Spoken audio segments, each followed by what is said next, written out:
you can't be rapping about bling bling and nice cars and those sort of things. If that is real to you, go ahead by all means. The uniqueness of hip-hop in Africa is still to show its rear its head.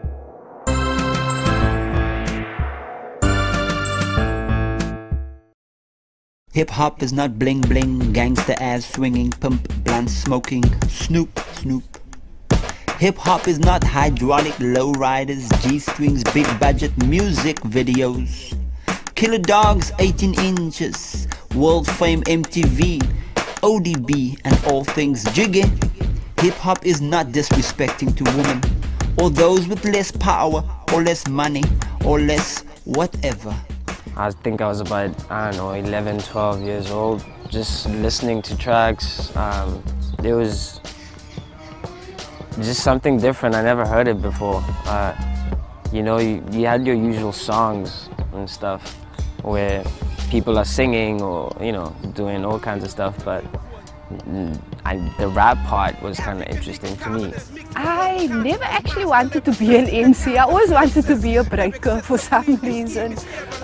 But you know, just with MCing, when I started going to hip hop clubs, you know, there was just a lack of female presence on stage, you know, and the battles that were going on, and there was just this macho vibe all the time, and you sort of felt like if you wanted to fit into the hip hop scene, you also had to be macho and you had to compete with them on the level that they were on, you know.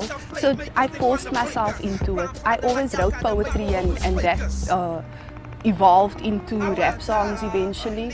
Here's the apple of my third eye ripe, fresh from the garden of Eden. Father God me deceiving, the snakes that bother my breathing, since fate has swallowed my meaning. My reasoning when easing in seems hollow when speaking, and so I plucked it directly from the tree of life, indulging in the fruits of my labor.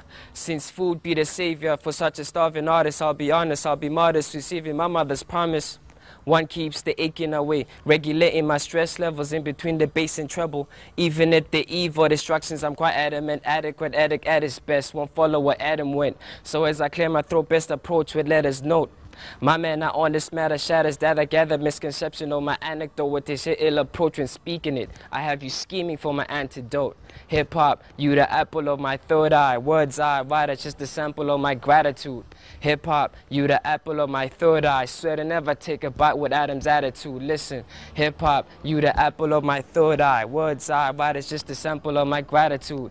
Hip-hop, you the apple of my third eye. Swear to never take a bite with Adam's attitude. The first messages that I got from hip-hop was all party stuff and, you know, how bad you are as a rapper and stuff like that, you know. It was only in, I would say, 87, 88 that I actually got messages that were speaking about black consciousness, messages that were speaking about ancestry, and all of that stuff just reflected back to Africa, because all of the MCs at that time, like the Public Enemies, the X-Clans, were talking about being proud to be African. The uniqueness of hip-hop in Africa is still to show its rear its head. I mean, you've got people like Kainan and Tumi, who were reared after that, like black consciousness mentality, you know. But both of them sort of worked their way via America back to the fact that they are African, you know. Like, but Africans on the continent, essentially, if you see like these music video shows that are on, you'll see that they copy exactly what's from the States, and they speak that same language, which capitalism promotes. You know? So there isn't much of a diversity in the mainstream perspective, but there's a huge amount of kids who understand what it's really about, you know, and are hungry for information, the real information about the culture, and there's potential to actually empower people not only mentally but also economically if they act collectively and understand that in a democracy the masses of people need to act collectively for change to really come about.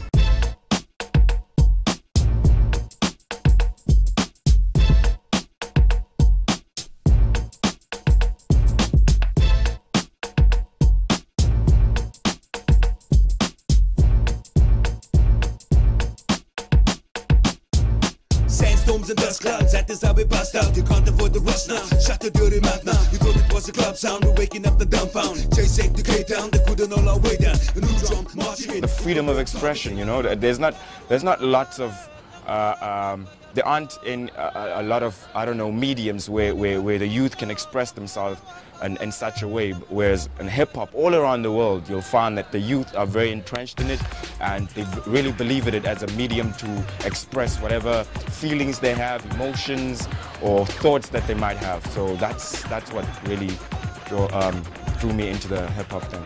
In terms of art, like, I do canvas works and that as well, but I think that graffiti and street art is more relevant to today's world because you're interacting with people, you're part of society, you're taking public space, you can be political, you have a voice.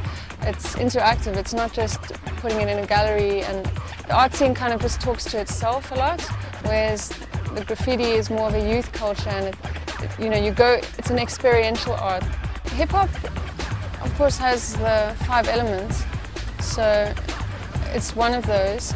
It's the artistic element of hip-hop, and that's the basis of the hip-hop package, you know. So I guess it's a reflection of the b-boying or the MCing within the artistic realm, and on the streets. It's a street art. It's not a gallery art. It's a youth art. But at the same time, I think it's also removed. There's a lot of graffiti artists who they're not into hip-hop, they're into punk or into all sorts of music, and I think a lot of the time you get into it through hip-hop perhaps, and then that's your introduction to it, and then you just carry on. It's its own entity.